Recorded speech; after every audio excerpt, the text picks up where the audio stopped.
मैं इस पैरा को दोबारा पढ़ देता हूँ। गुरुदेव लिखते हैं, मेरी प्रत्यक्षानुभूति के अनुसार परम सत्ता तक पहुंचने का रास्ता। 3 मार्च 1988। हमारे सभी धार्मिक ग्रंथ बारंबार कहते हैं, अपने आप को पहचानो। मैं कौन हूँ, कहाँ से आया हूँ, यह जाने बिना प्रत्यक्षानुभूति और साक्षात्कार असंभव है। हमारे धर्म का मूल मंत्र तो मैं आत्मा हूँ यह विश्वास होना और तद्रुप बन जाना है। एकमात्र हमारा वैदिक धर्म ही है जो बारंबार कहता है ईश्वर के दर्शन करने होंगे, उसकी प्रत्यक्षानुभूति करनी होगी, तभी मुक्ति संभव है। इसी संदर्भ में महर्षि अरविंद ने भी कहा है, हिंदू धर्म का कहना है कि अपने शरीर के अपने भीतर ही वह पथ है, उस पर चलने के नियम भी दिखा दिए हैं। मैंने उन सब का पालन करना आरंभ कर दिया है। 1 मास के अंदर ही अनुभव कर सका हूँ कि हिंदू धर्म की बात झूठी नहीं है। जिन जिन चिन्हों की बात कही गई है, मैं उन सब की उपलब्धि कर रहा हूँ। हमारे धर्म के पतंजलि आदि सभी ऋषियों ने कहा है, अगम लोक तक सारा ब्रह्मांड हमारे अंदर है। अंतर्मुखी आराधना के बिना उस परम सत्ता का साक्षात्कार असंभव है। परंतु उस पथ पर चलने के लिए चेतन पुरुष का पथ प्रदर्शन और सहारा नितांत आवश्यक है। इसके अभाव में यह यात्रा पूर्ण रूप से असंभव है। केवल उपदेश, कर्मकांड, शब्दजाल, प्रदर्शन, तर्कशास्त्र और अंधविश्वास तो अंधेरे में भटकाने में सहयोगी हैं। किसी भी सत्य की खोज में यह बहिर्मुखी आराधना पूर्ण रूप से असफल है। यही कारण है आज संसार के आम लोगों का विश्वास धर्म से उठ गया है। धार्मिक ढोंग से अधिक परेशान होकर लोगों ने विद्रोही रूप तक धारण कर लिया है। उस परम सत्ता का प्रकाश प्रथम व्यक्ति में होना बहुत कठिन है। एक दीपक के जलने के बाद तो उससे संसार भर में असंख्य दीपक जलाकर उस परम सत्ता के प्रकाश से पूरे संसार को जगमगाया जा सकता है। वह प्रथम थर्मल पावर हाउस ही चालू करना कठिन है।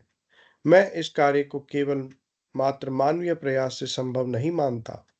इस कार्य को संपन्न होने में जन्म जन्मांतरों के कर्म फल, सीधी ईश्वर कृपा और चेतन संत सद्गुरु का आशीर्वाद जरूरी है।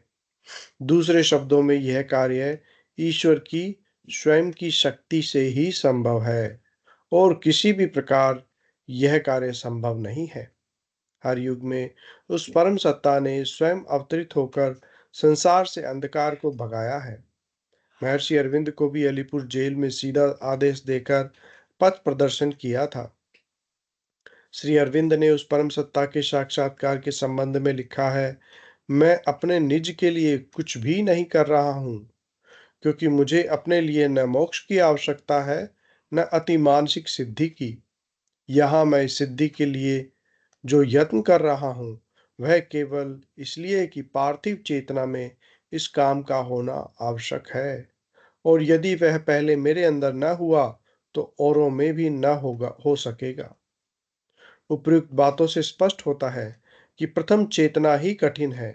उस परम सत्ता की चेतना का सीधा अर्थ होता है उस परम सत्य शक्ति का अवतरण।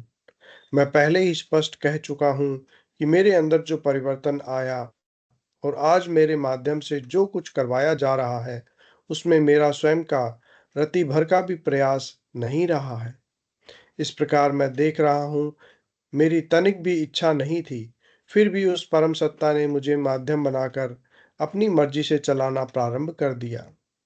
जो थोड़ी कमी थी, वह मेरे संत सद्गुरु, जो कि उस परम सत्ता के अवतार थे, के आशीर्वाद ने पूर्ण कर दिया। इस प्रकार मुझे स्पष्ट बता दिया गया है कि मेरे माध्यम से जो शक्ति प्रकट हो रही है, वह ईश्वर कृपा और मेरे संत सद्गुरुदेव के आशीर्वाद का फल है।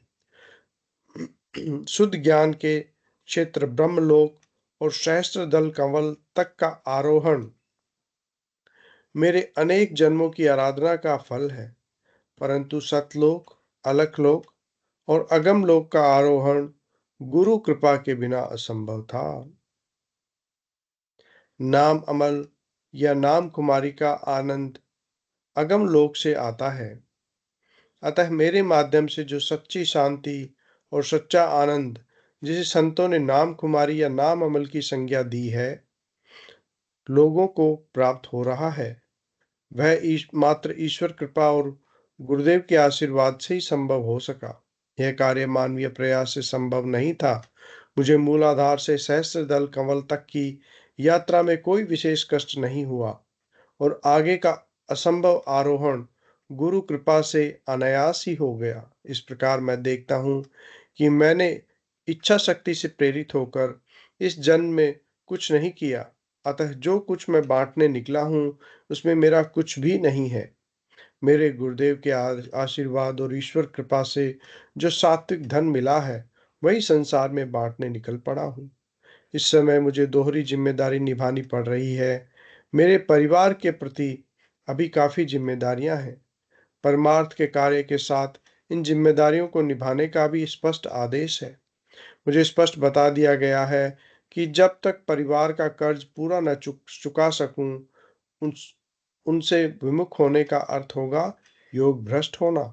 हमारे वेदों में वर्णित उस प्रकाश पद प्रद शब्द से ही यह पूर्ण आरोहण संभव हो सका। मैं देख रहा हूं कि श्री अरविंद जिस चेतना की बात कही है उसकी सफलता मुझे वेदों में वर्णित प्रकाश प्रद शब्द से ही प्राप्त हुई है। मैं देख रहा हूं कि मुझसे जुड़ने वाले सभी लोगों को प्रत्येक के कर्मफल के अनुसार मूलाधार से लेकर उस परम सत्ता तक सभी शक्तियों की प्रत्यक्षानुभूति और साक्षात्कार हो रहा है।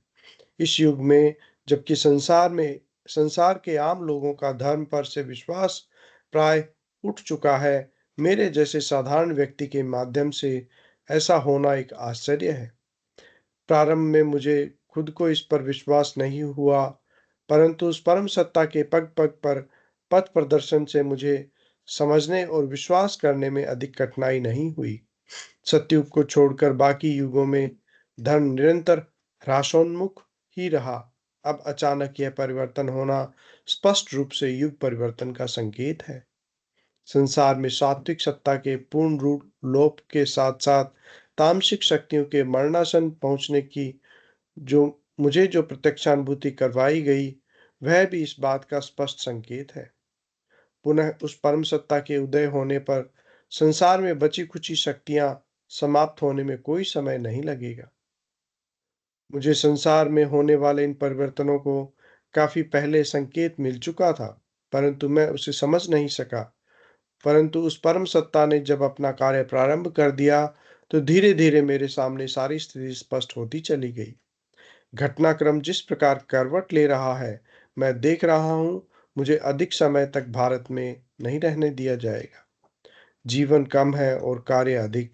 यही कारण है कि 6 वर्ष पहले सेवा निवृत्त होने को मजबूर कर दिया।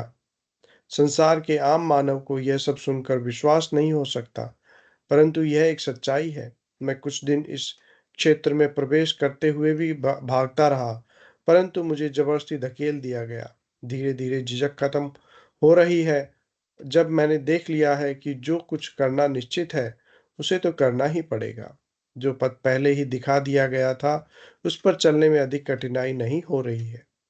पहले कुछ असंभव सा लग रहा था, परंतु निर्दिष्ट घटनाएं आश्वस्त कर रही हैं कि गलत नहीं चल रहा हूँ। मेरे अलावा मेरे से संबंधित लोगों का उन्हीं घटनाओं का पुनरावलोकन इस बात को सत्यापित कर रहा है। मैं जब विदेशी लोगों से संपर्क की बातों पर विचार करता था, तो मुझे सब असंभव और काल्पनिक लगती थी, परंतु घटनाक्रम के परिवर्तनों ने ऐसी सभी अनुभूतियों को सही होने के स्पष्ट संकेत दे दिया है।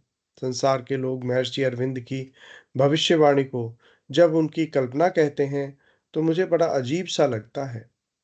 उन्हें जो स्पष्ट बताया जाता था, वह बात श्री अरविंद कहते थे।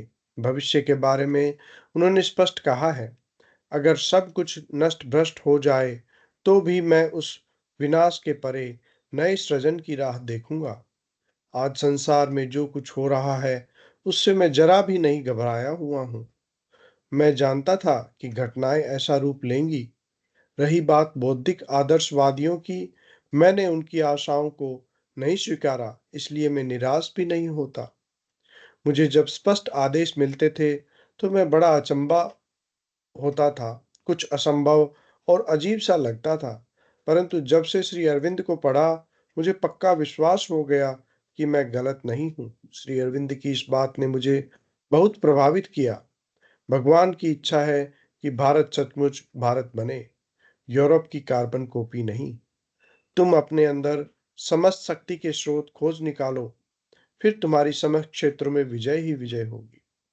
भौतिक विज्ञान ने इतनी उन्नति कर ली है कि अगर पूरी शक्ति को सृजन में लगा दिया जाए, तो संसार में किसी भी वस्तु का अभाव नहीं रहेगा। पूरा संसार जब उस सात्विक चेतना से प्रभावित हो जाएगा, तो फिर द्वेष, घृणा, हिंसा और वैर भाव संसार से अंत हो जाएगा। इस प्रकार प्रेम, दया, सद्भाव का वातावरण पूरे संसार में हो जाएगा।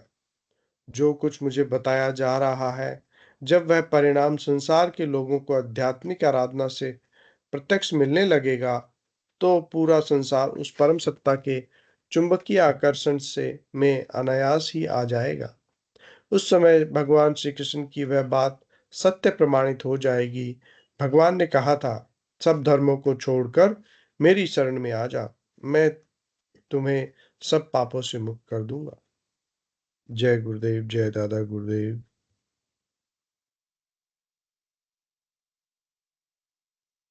ये हमने गुरुदेव की दिव्य लेखनी